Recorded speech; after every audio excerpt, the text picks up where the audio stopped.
Boa tarde, mães orantes. Estudaremos hoje o segundo capítulo do Evangelho de Mateus, o primeiro livro do Novo Testamento.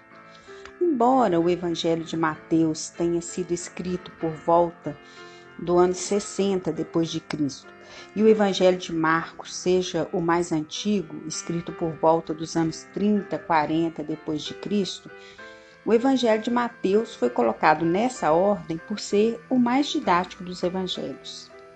Que o Espírito Santo nos ilumine e guie nossa formação. Vinde, Espírito Santo, vinde por meio da poderosa intercessão do Imaculado Coração de Maria, vossa amadíssima esposa. Vinde, Espírito Santo. Nós vimos no capítulo 1 que Mateus descreve a genealogia de Jesus para provar para os judeus que Jesus foi um ser histórico e foi também descendente de Davi, conforme as profecias previam. E descreve também que Jesus foi concebido no ventre de Maria por obra do Espírito Santo, o que comprova sua perfeita divindade. O segundo capítulo inicia nos contando que Jesus nasceu em Belém de Judá, no tempo do rei Herodes, e que após o seu nascimento vieram alguns magos do Oriente até Jerusalém, à procura do rei dos judeus, e diziam que tinham visto sua estrela e vieram para adorá-lo. Herodes e toda Jerusalém ficaram perturbados com essa notícia, e o rei Herodes convocou os príncipes dos sacerdotes e os escribas do povo, indagou deles onde havia de nascer o Cristo. Eles responderam que era em Belém da Judéia, porque assim foi escrito pelo profeta Miqueias: E tu, Belém, terra de Judá, não és de modo algum a menor entre as cidades de Judá, porque de ti sairá o chefe que governará Israel, meu povo. Herodes então chamou os magos secretamente para saber a época exata em que a estrela havia aparecido. Enviando os magos a Belém, ele disse a eles: Ide e informai-vos bem a respeito do menino. Quando o tiverdes encontrado, comunicai-me para que eu também vá adorá-lo. Na verdade, Herodes tinha medo de um rei judeu e tinha más intenções em relação ao menino. E assim os magos partiram. No caminho, a estrela que tinham visto no Oriente reapareceu e foi à frente deles até parar no lugar onde estava o menino. A aparição daquela estrela os encheu de profunda alegria. Entrando na casa, eles acharam o menino com Maria, sua mãe. Prostraram-se diante dele e o adoraram.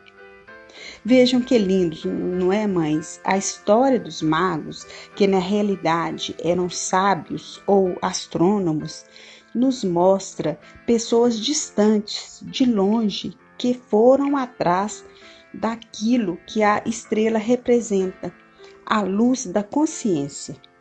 Porque existe dentro de nós um chamado para buscar a verdade, a buscar o bem, a apaixonarmos por acertar o caminho. Deus colocou essa realidade dentro do coração de cada um de nós. Ninguém pode dizer que não tem dentro de si o desejo da verdade. E aqueles sábios foram tateando através de suas crenças, procurando a verdade, e encontraram nada menos que o Salvador do mundo. E o que eles fizeram diante da verdade? Eles se ajoelharam, se prostraram e o adoraram.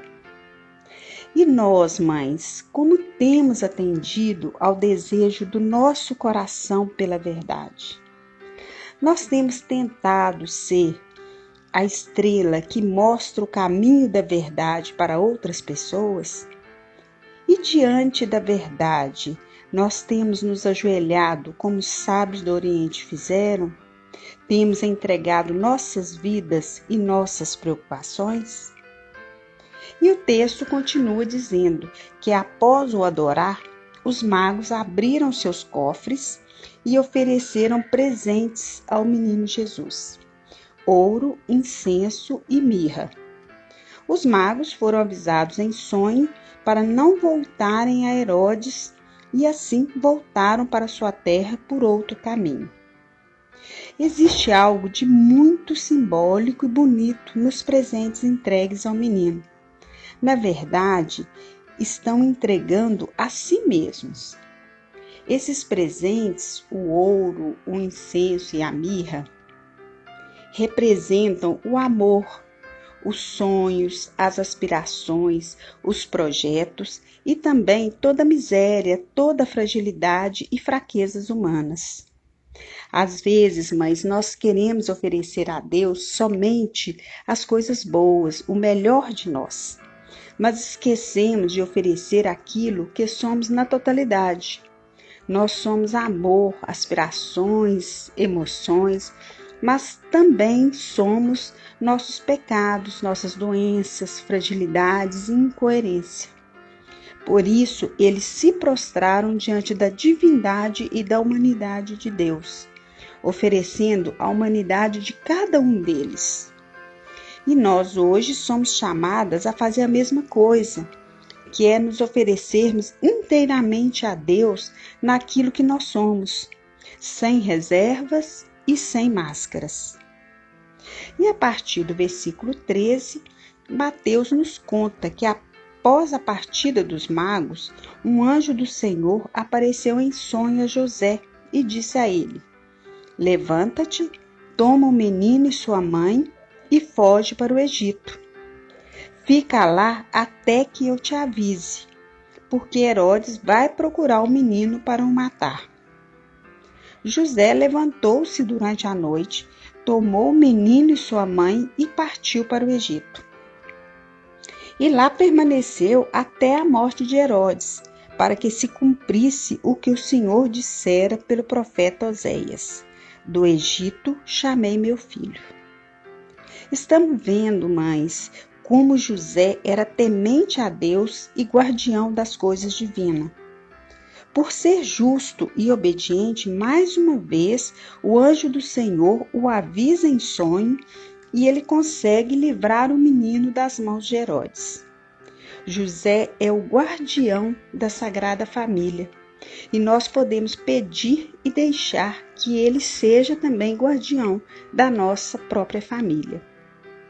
E quando Herodes viu que tinha sido enganado pelos magos, ficou muito irritado e mandou matar todos os meninos abaixo de 2 anos de idade em Belém e nos seus arredores. E assim cumpriu-se o que foi dito pelo profeta Jeremias. Em Ramá se ouviu uma voz, choro e grandes lamentos. É Raquel a chorar seus filhos, não quer consolação, porque eles já não existem.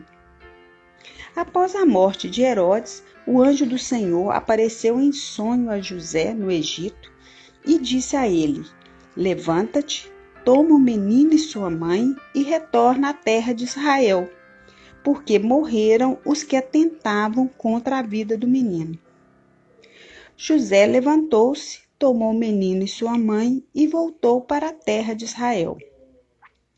Mas como Arquelau, filho de Herodes, reinava na Judéia, José foi avisado em sonho e retirou-se para Galiléia, indo morar na cidade de Nazaré, cumprindo a profecia: será chamado Nazareno.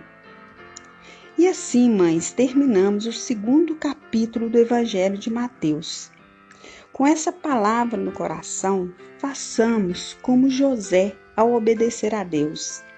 Vamos levantar, tomar Jesus nos braços e seguir nosso caminho, sem desanimar e sem temer as dificuldades, sabendo que Jesus nos guia e nos dá a força. Um grande abraço a todas vocês.